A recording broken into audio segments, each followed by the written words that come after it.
"Stop acting like you matter," she said. No warning, no anger, just the words, plain and sharp, hanging in the air between us. I was holding the stem of a blue hydrangea when she said it, mid-clip, mid-thought, mid-breath. My hand froze. The shears stayed open, pressed gently into the stalk like they were deciding whether to finish the job or drop entirely. The bloom trembled slightly in the breeze, or maybe that was just me. I didn't turn around, not right away. I didn't ask what she meant, because I knew what she meant. I stared down at the soil instead, at the patch of earth where we once planted sweet peas together, laughing because we couldn't remember how deep to dig. She was 7 then, barefoot, covered in dirt, full of joy and questions. "Do roots get scared in the dark?" she once asked me, and I told her no. I said, "Roots grow stronger in the dark," but standing there, sunlight pressing too hot on my shoulders, her words still hanging in the air like frost, I wasn't so sure anymore. I finally blinked. The metal shears clicked shut with a hollow snap. I hadn't even realized my fingers had stiffened around the handle. It bit into my palm just enough to sting. The birds had stopped chirping, or maybe I'd just stopped hearing them. I turned to face her, slowly, but she was already looking off toward the fence line, arms crossed, sunglasses hiding her eyes. Like what she'd said wasn't meant to hurt, like it didn't have weight, but it did. It settled in my chest like cold water, spilling where warmth used to live. Not loud, not fast, just deep, quiet, heavy. I opened my mouth, then closed it again. What was there to say? "You don't matter." That's what she'd said in her own way, and she didn't even flinch saying it. I wanted to remind her of the time I stayed up all night hemming her prom dress, of how I made her mashed potatoes when her first love broke, her heart. Of every little thing that built this life she now called hers, but I didn't say any of it. I just turned back to the flowers and held my breath. There was always music in our kitchen. Not loud, just soft enough to feel like company. The radio lived on the windowsill, a little dusty thing with a bent antenna. Some days it hummed old jazz, other days country songs that made her swing her hips and grin like she had a secret. She knew the timing by heart. When the fiddle kicked in, she'd grab the wooden spoon like a microphone. When the song softened, she'd stir the stew with careful grace. We never talked about it, but we moved through those afternoons like a duet, her little feet sliding. Over the tiles, me at the stove pretending not to see her sneak another cookie. Once she bumped into the table trying to spin too fast. I rushed over, worried, but she just giggled from the floor, holding up her hands like a ballerina.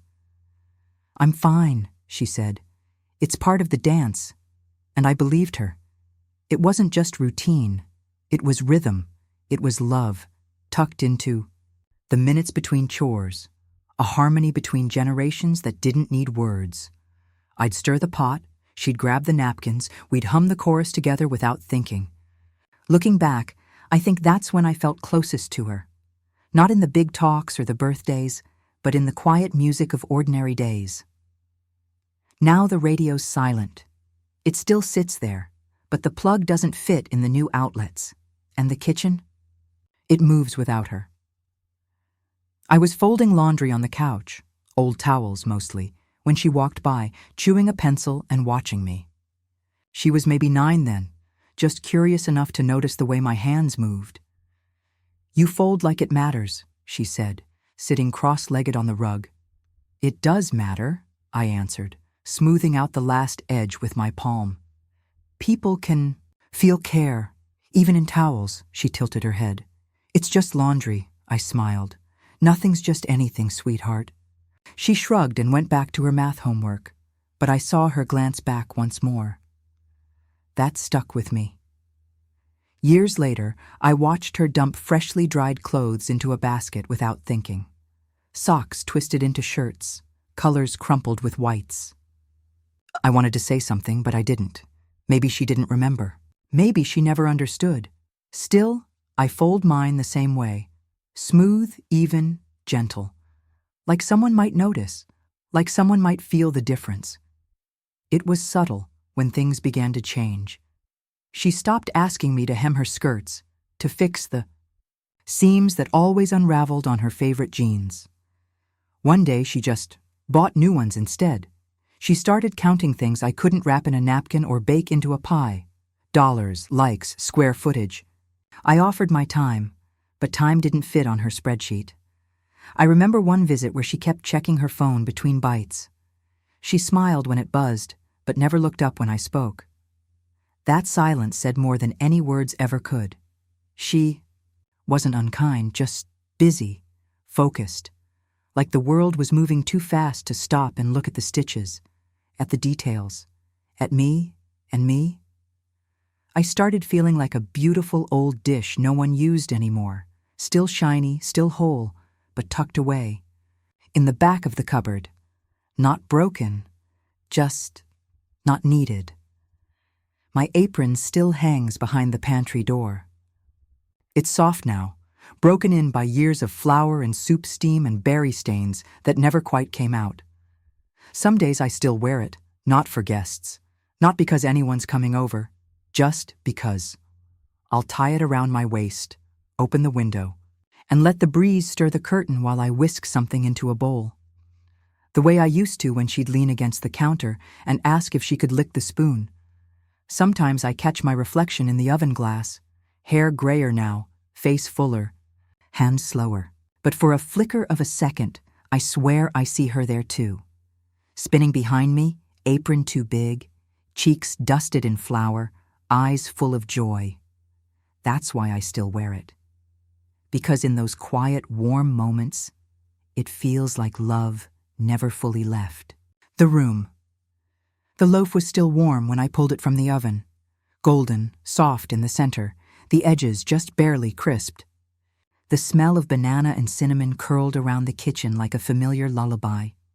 It filled every corner, clung to the curtains, reminded me of the days when she'd come running just at the scent, asking if it was cool enough to cut yet. Laid my favorite blue dish towel on the counter, the one with little strawberries embroidered in the corners. She used to trace them with her fingers when she was bored at the table, her legs swinging under the chair. I placed the bread gently in the center, folded it up like a gift, and tied the corners like I used to wrap her lunchbox in grade school. I wasn't going to say much when I got there, just hand it over, maybe sit for tea if she offered. But mostly I just wanted her to know I was thinking of her. That I still remembered the small things. As I buttoned my coat, I held the warm loaf close to my chest for a moment, let the heat sink in. Maybe, I thought, this could soften something. Maybe she'd remember too. I stepped onto the porch and smiled before I could help it. There it was, the doormat I painted years ago. "Home is where your mother is," it read, the words faded but still holding. I bent down and brushed off a few dried leaves. My fingers lingered on the edge of the mat, tracing the loops of the letters. She was 10 when we made it together, sitting on the kitchen floor with paint-stained hands and too much glitter. She said she wanted people to know that love started at the door. I straightened it gently, like fluffing a pillow before someone sits down. It didn't match the rest of the porch anymore. The chairs were different now. There were new plants in clean pots I didn't recognize. But that mat was still there, still quietly standing guard. She hadn't thrown it out. But I wondered, had she even noticed it was mine anymore? She opened the door with her phone still in hand, not tucked away, not paused. Her thumb was mid-scroll, and her eyes barely lifted from the screen. "Hey," she muttered, not smiling. "We're busy right now." That was it. No hug, no "come in," no warmth, just those 3 words. I stood there, holding the wrapped loaf in both hands like something sacred, something heavy. The smell of it is still rising softly between us. Her eyes flicked up for a second, met mine, then dropped again. She didn't ask how I'd been, didn't notice the cold, didn't notice me. I looked past her, just briefly.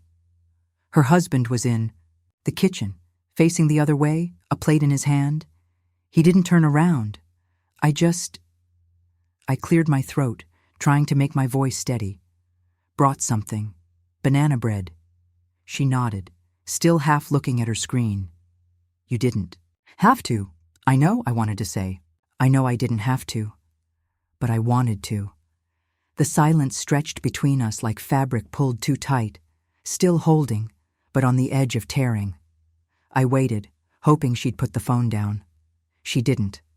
So I stood there, with the warmth in my hands and the cold in hers. I didn't press her. I just held the bread out, like it still meant something. She reached for it absently, like it was a package from the mail. No thanks, no glance, no second thought. I watched her fingers grip the towel, the same one I used, to wrap around her shoulders when she was sick.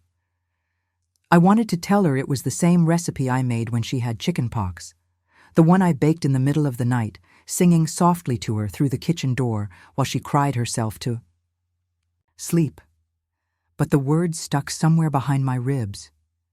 There was too much distance between us now to say something that soft. So I just nodded, stepped back, and tucked my hands into my coat. She turned toward the entryway without looking back, and I was left holding only the space where something used to live. The door didn't slam. It just closed. Quietly. Clicked into place like a bookmark slipping into an old chapter. Not rude. Just final. I stood there for a moment, staring at the wood grain. I knew that door. I painted it once when she bought the house, chose the color even. You want something that feels like home, I'd told her. Warm but strong. It was strong, all right, and now it stood between us. No goodbye, no pause. Just the soft echo of a latch and the sound of my own breath outside it.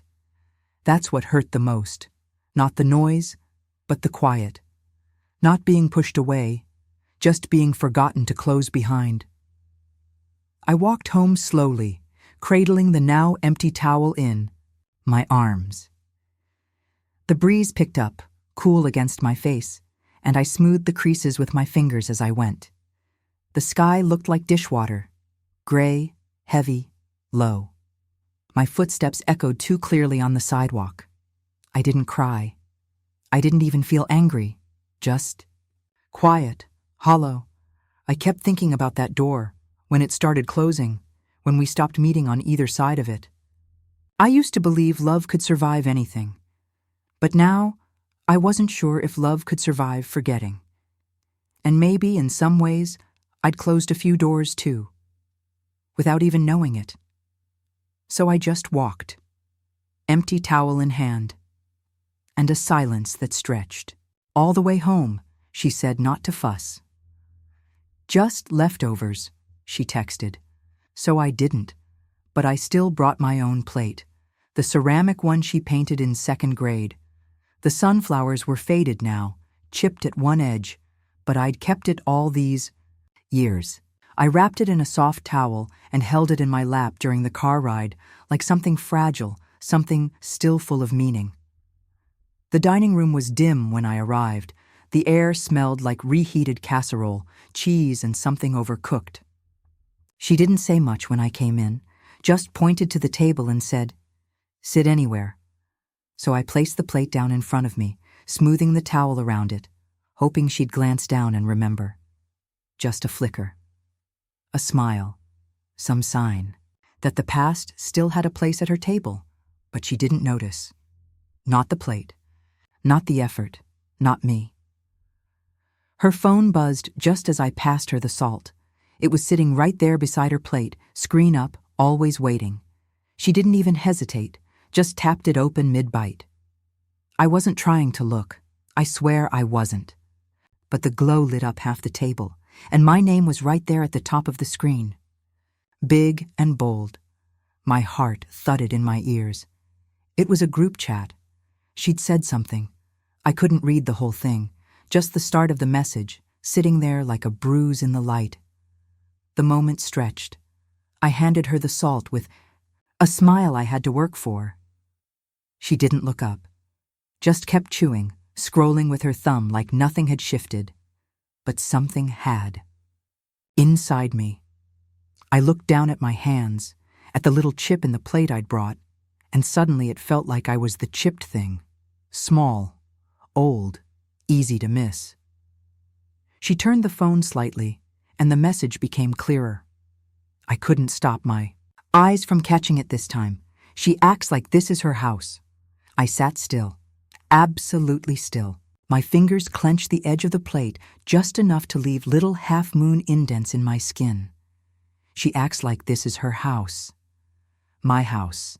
I paid the first down payment, laid the tile in that kitchen, painted the nursery in that corner room, sewed the curtains that still hung in her living room windows.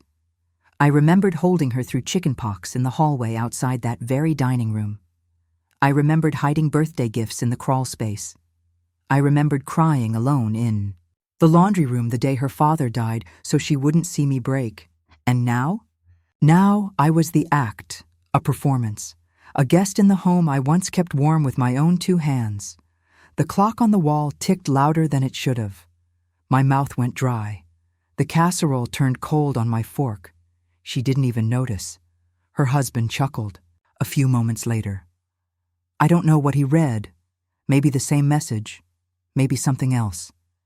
But he grinned like it was all harmless. Like I wasn't sitting right there. And then she laughed too. It was light, casual, almost boring. But it was sharp to me, sharp enough to draw blood. I stirred my green beans slowly, trying to keep my hands from trembling, focused on the food, the shape of the plate. Anything but their faces. That laugh didn't sound like her. Not the girl who used to giggle at my knock-knock jokes. Not the girl who used to crawl into bed with me after nightmares. Not the one who once cried when I missed a choir recital. This laugh was grown up, detached, like I was a piece of background, like I was furniture. She leaned back on the table, like she owned it. And maybe, by paper, she did. But I still saw my fingerprints on it. I picked that table up from a thrift shop with a squeaky wheel cart and sanded it down till my fingers blistered. The walls around her? I painted those with sweat on my brow and a baby on my hip. The photos on the shelf? I printed everyone. The curtain by the window? My stitches, top to bottom. They called it her house now, but its heartbeat still sounded like me. I didn't need to shout. I just needed her to remember. I folded my napkin neatly and set it beside the plate. Her plate, though I had barely eaten. My appetite had vanished with the sound of her laugh. "Thank you for dinner," I said, careful not to let my voice crack. The words came out too polite, too calm. She smiled faintly, already halfway through texting again. I stood slowly, tucked, the towel under my arm, and turned toward the door. No hugs, no questions, no offering of leftovers, just me, walking out of a room where I once rocked her to sleep, and no one noticed I'd left. I wore my good coat that day, the brown wool one, with the loose thread by the cuff. I'd meant to mend it for weeks, but this morning I just tucked it in and let it be. I buttoned it slowly, careful with my movements like I always was when something inside me felt fragile. I brushed a little powder on my cheeks, combed back my hair, and checked my reflection in the hall mirror. Not for vanity, just to make sure. I still looked like someone worth listening to. Outside, the wind had that crisp bite to it, the kind that makes you pull your scarf tighter without thinking. Leaves scattered at my feet, golden and red, rustling against the sidewalk like whispers. I wasn't going to argue.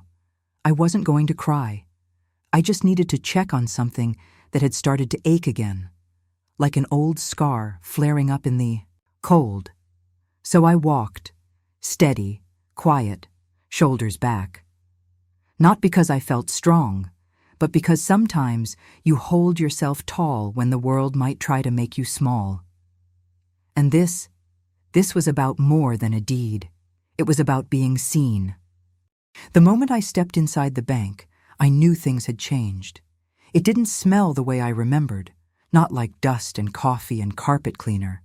It smelled metallic, paper and ink and machines. The lobby was sleek now, white chairs with thin legs, light bouncing off glass, screens blinking with rotating ads and announcements, and the people, so young, so fast, behind counters, behind tablets, behind earbuds, everyone tapping or talking or walking by without looking up. I stood near the entrance, clutching my bag with both hands, waiting for someone to notice me. No one did. A printer whirred in the distance. A keyboard clacked with a rhythm too quick to feel thoughtful. I looked down at the floor, at my own reflection in the polished tile. I didn't belong in places like this anymore. At least, not the way I used to. For a moment, I felt like a ledger. Someone forgot to close out, and I almost turned around, but something in me said, "You came this far. You're still here." So I waited. It was a young man who finally came over. Soft eyes, warm smile. His name tag read, Miles. "Can I help you with something, ma'am?" he asked. I nodded and pulled the small note from my purse, the parcel, number written in careful ink. He took it and glanced down, then up again, slower this time. "You used to bring us pies," he said, and his whole face lit up. "Apple pies, right? Every December?"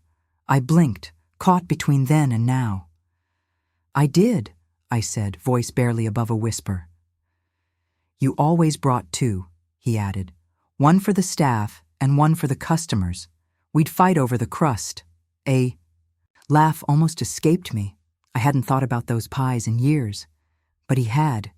And just like that, the air around me softened. That little remembering, tucked inside his voice like a folded napkin, held me up more than I expected. He guided me to a small corner desk, away from the noise and the glass. There was a soft lamp, a clean chair, and a mug of coffee that had long gone cold beside the monitor. "Let's pull up your file," he said gently, already typing. He spelled my name out loud as he typed it, slowly, like the letters might break, if he rushed. I watched each one appear on the screen. I hadn't seen my name in bold like that in years. He clicked through screens with soft, careful movements. I could hear the hum of the monitor and the faint drip of water from somewhere behind the wall. Then he stopped. "There it is," he said, turning the screen slightly so I could see. "The parcel number. The address. My name. Still listed. Still there." I let out a breath I didn't realize I'd been holding. It wasn't pride I felt, not relief either, just steadiness. Like sitting down in your own chair and realizing it still knows your shape. I thanked him with a quiet nod, and he offered to print a copy. I declined. I didn't need the paper. I just needed to know. As I stepped outside, the breeze met me kindly, brushed my cheek like a friend. The leaves were still tumbling, and the sun had lowered just enough to cast a soft gold across the sidewalk. Walked slower this time, but lighter too. I didn't need to prove anything anymore. Not to her, not to myself. I knew who built that foundation. I knew whose name still lived in the layers beneath the soil. Let her forget. Let them all forget. The land hadn't, and neither had I. I stopped expecting the phone to ring. At first I still reached for it in the quiet hours, still glanced toward it when the clock struck a round number, noon, 5, bedtime. But after a while, I stopped. The silence became familiar, like an old jacket that didn't fit right but kept the cold out just enough. Days blurred into each, other soft and slow. Morning folded into evening without notice. It felt like envelopes stacking up on a dusty side table, marked, dated, untouched. I kept telling myself they were busy. Maybe she'd call next week, maybe on my birthday, maybe not. I didn't cry about it. Not then. I just carried it, like a letter with no return address, something unread but still felt, even unopened moments. Have weight. Some part of me still checked the porch light each night, still made sure the hallway stayed swept, still hoped, quietly, without asking. Each holiday, I set out fewer chairs. One year, it was just 4, then 3, then 2. I stopped setting the seat by the window, stopped putting the pie in the good glass dish. I started folding napkins slowly, smoothing out the corners like I was tucking in memories. 1 pie, 1 candle, a bowl of cranberry sauce that barely got touched. I still roasted the turkey, still steeped the cider with cloves, still arranged the silverware like someone might notice. I don't know why. Maybe because it felt like if I didn't, the silence would swallow the season whole. The table used to overflow, elbows bumping, stories bouncing across bowls. Now it just echoed. Even the clatter of the plates seemed cautious, like sound didn't want to overstay its welcome. Sometimes I caught myself looking at the doorway, half expecting to hear her laugh. That sharp little snort she never outgrew. But the door stayed still, and the seconds passed like gravy cooling on untouched plates. Crochet kept my fingers moving. I'd sit in the rocker by the window, basket at my feet, yarn coiled like soft little hopes. I stitched scarves, blankets, and shawls. Nothing anyone asked for, nothing I'd ever be thanked for. But I made them anyway. The rhythm was steady. Pull, loop, pull again. It gave shape to the hours. It filled the space between the ticking clock and the thoughts I didn't want to invite in. Sometimes the radio played, old songs with fuzzy edges. The kind we used to hum while baking. She'd sing the wrong lyrics just to make me laugh.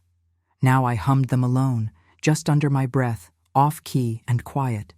The blankets stacked up in the corner, folded neat. No one came to take them. Still, I kept crocheting, because some days, creation is all a heart can do to keep from unraveling. Some nights, the whistle of the kettle startled me. I'd forget I'd put it on. I'd be lost in a book or sorting laundry. I didn't need to do. And then that sharp little sound would rise up from the stove like it had a memory of its own. The kitchen used to be noisy. Clatter and crash and clumsy singing. Now the whistle was the loudest voice. I poured 1 cup. Just 1. I kept the second mug in the cabinet. Still. Hers. The one with the chipped rim, she used to say, gave it personality. Some nights, I set it out. Anyway. Just to see what it looked like beside mine again. Just to pretend, for a moment, that we were still on speaking terms. That she might walk through the back door and ask if we still had honey. But the only thing that came was steam, and I drank my tea quietly, the warmth filling a space nothing else could reach.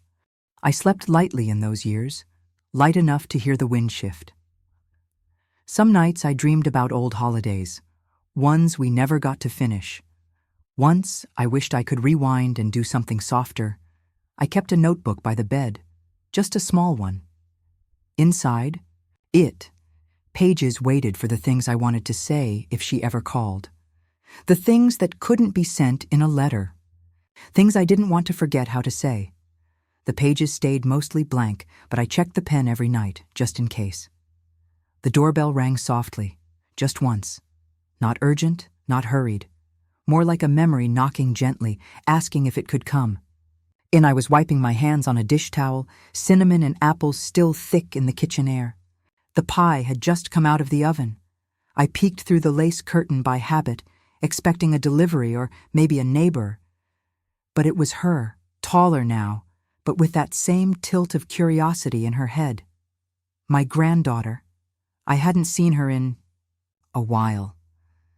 Not since the holidays 2 years back, when she sat quiet most of the evening, thumb tapping a screen. This time there was no phone. Just her, on the porch, blinking into the golden light. My heart thudded softly, not out of fear, just that tender kind of uncertainty, the kind you feel when the past shows up wearing new shoes. I opened the door, and she smiled. "Hi, Grandma." There wasn't a screen in her hand, just a spiral notebook, pages fluttering a little with the breeze. "I'm doing a school project," she said. "Where do we come from?" She hugged the notebook to her chest, like it meant something. Like it mattered. I don't know what caught in my throat first, her voice or the words themselves. I hadn't heard anyone ask about where we come from in years. I'd almost forgotten how much of me was still waiting to be remembered. She stepped in, still scanning the porch like it was part of a museum exhibit. "Can I ask you some questions?" she said. I nodded. "Of course, sweetheart." She smiled. Again, real, open, not distracted. And something inside me unfolded, slow and careful, like a page turned after too long. I poured her tea in the sunflower mug, the one I save for special visits. There haven't been many, but I still keep it. Clean, just in case. We sat by the window. That window. The one her mother had labored near, gripping my hand between contractions, her breath shaky, the morning still blue. Now, her daughter sat in that same light. The sun was softer now, amber and full of dust motes. A warm hush settled around us, broken only by the gentle tick of the clock and the occasional scratch of her pen. She didn't rush.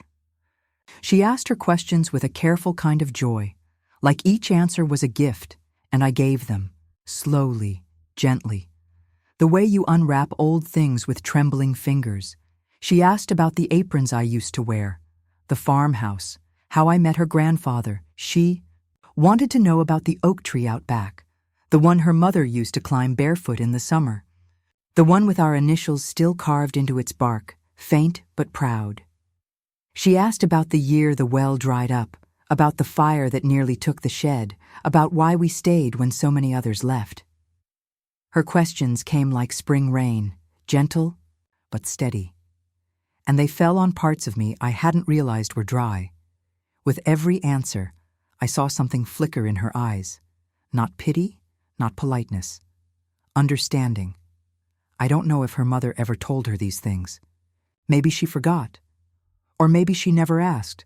But this girl did. And for the first time in a long while, I felt like a chapter worth reading again. When it was time to leave, she packed her notebook carefully, tucking the corners in like it held something precious. She stood by the door for a moment, looking around the living room like she didn't want to forget how it felt. "This isn't just history," she said, turning to me with a smile. "It's a story." I didn't say anything right. Away. Just looked at her, really looked, at the girl who came back not to take, but to listen. I reached out and touched her shoulder lightly, my fingers resting there a moment longer than they needed to. "Thank you," I said, voice low. She didn't ask for what, but she nodded anyway, and when she stepped off the porch into the early twilight, something stayed behind with me, not her notebook, not her questions, but the feeling of being known again, of being part of something that still had roots. She came in without knocking, just like she used to, before things got tangled. Before silence became easier than speaking. I was wiping down the counter when I heard the click of her keys and the soft creak of the door closing behind her. The kitchen light buzzed quietly overhead, the only sound until she spoke. "You never transferred it?" Her voice was smaller than I remembered, like she was carrying something she didn't quite know how to hold. She wasn't looking at me, just at the paper in her hand. It was thin, yellowed a little at the edges, folded sharp like something once meant to be important and then forgotten. Except I hadn't forgotten, and neither had she. Not really. She held it up, fingers trembling just slightly, as if it might answer a question she hadn't dared to ask until now. Not about property, about presence. And I nodded once, slow. She had found it where I left it, between my old casserole recipe cards and the birthday lists I still update, even when no one shows up to claim their cake. It wasn't hidden, but it wasn't displayed either, just tucked there, soft and silent, waiting. I never wrote a note on it, never drew attention to its corner peeking out beneath the page that read, "Tuna noodle bake, extra breadcrumbs," but some part of me always believed she'd come looking. Not for the deed, for the meaning behind it.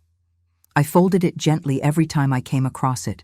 Same creases, same care, not to keep it pristine, but to keep it ready for her, for this moment. She stood in the doorway like someone who wasn't. sure if she'd be welcomed or accused. But I only motioned to the table and said, "The tea's still warm." I poured the tea into her favorite mug, the blue one with the thin crack along the handle. She used to joke that it matched her. She didn't touch it, just stared at the paper on the table between us like it was a wound slowly reopening. Steam curled from the cup, rising slowly and gracefully like a question. She didn't reach for it. Neither of us said anything for a while. My hands stayed, folded in my lap. The hum of the fridge was louder than usual. Outside, the wind tapped faintly at the kitchen window.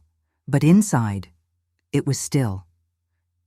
She finally looked at me, and for the first time in years, I saw not distance or disappointment in her eyes, but something softer, something uncertain. Like maybe, under it all, she still wanted to understand. "I was waiting," I said gently, "for someone to remember who planted the first nail." I didn't raise my voice. I didn't have to.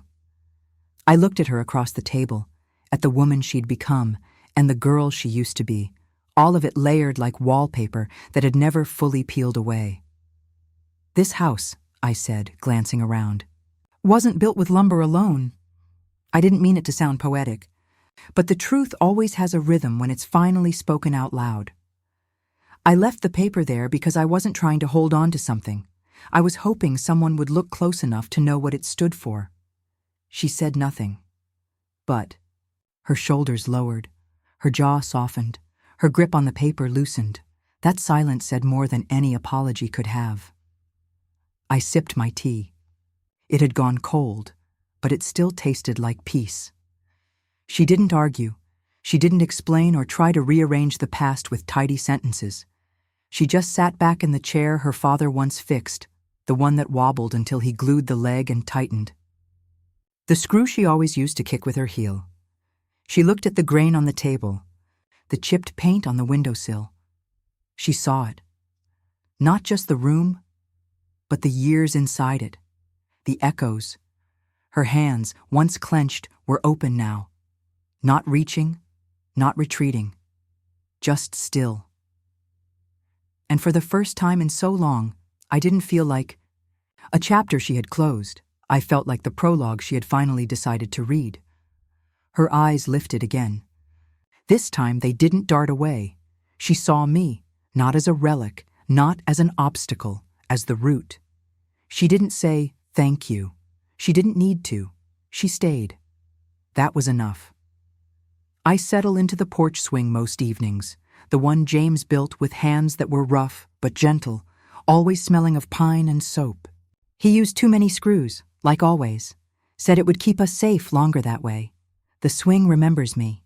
It creaks in the same familiar rhythm, like it's exhaling along with my bones. I ease into it slowly, the way older joints prefer. No rush, just gratitude. The wood is worn smooth now, shaped to the curve of a body that's carried its share of joy and weight. Twilight leans across the porch like an old friend. Wind chimes sway above me, lazy and light. The scent of jasmine drifts in from the fence line, blooming bold and unbothered. From here, I watch the shadows stretch across the yard. They don't reach as far as they used to, but neither do I. And that, I've learned, is not a loss. It's just peace. One night, the porch light turned on before I had the chance to reach for the switch. I paused mid-step, hand hovering near the wall like it always did at dusk. But the light blinked on gently, right on cue, soft and golden, warming the porch, steps before night could settle in. I stood still for a moment, more surprised than I expected to be. She never mentioned it, never said a word, but she'd set the timer. She must have noticed me fumbling one evening, squinting to find the switch, balancing a dish towel and the mail. And instead of asking if I needed help, she just did it, quietly, kindly. That little act lit more than the porch. It lit something in me I thought had dimmed, not forgotten, just waiting. They come back now, not because it's a holiday, not because someone told them to, just because. The cars roll up slowly. Doors slam shut. And then come the footsteps, quick, familiar, carrying shoes and pie and stories. They don't knock, they don't hesitate, they just let themselves in. I sit on the porch while the kitchen fills with noise. Someone's always at the sink, someone else at the stove. There's laughter, overlapping conversations, and the kind of warmth that can't be measured in degrees. No one asks why I stay outside. They just bring me a cup of tea without asking how I take it. Because they already know. They kiss my cheek like it's nothing new. But to me, it's everything. Sometimes they sit beside me. Sometimes they just pass through. But always, always, they're here. And they want to be. That's the difference, and it's the most beautiful kind of quiet I've ever known.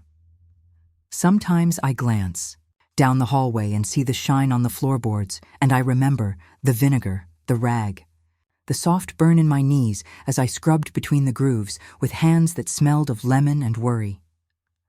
Back then, I didn't ask for help, and they didn't think to offer. I was just doing what mothers do. No one saw me, no one thanked me, and for a while that left a bruise, but now I watch them walk those same floors, barefoot, laughing, chasing toddlers with spoons. Their joy slips across the shine I once polished with aching fingers, and I don't need them to say a word, because that gleam is mine, and it holds, not for me, but for them. The deed is still in my name, tucked inside a file drawer that sticks slightly. When I pull it open, I rarely do. It's not about holding control anymore. That was never the point. It's about roots, and roots don't show off. They just hold. They know now whose hands carried the weight, who stayed when it was easier to leave, who planted the first stake in this ground. But more than that, they care now. That's what matters, not the signature, not the stamp, the understanding. Used to think legacy was about being remembered, a name etched somewhere, a story passed around the table. But now I know, legacy isn't about being known. It's about being felt. It's the biscuit recipe she uses without measuring.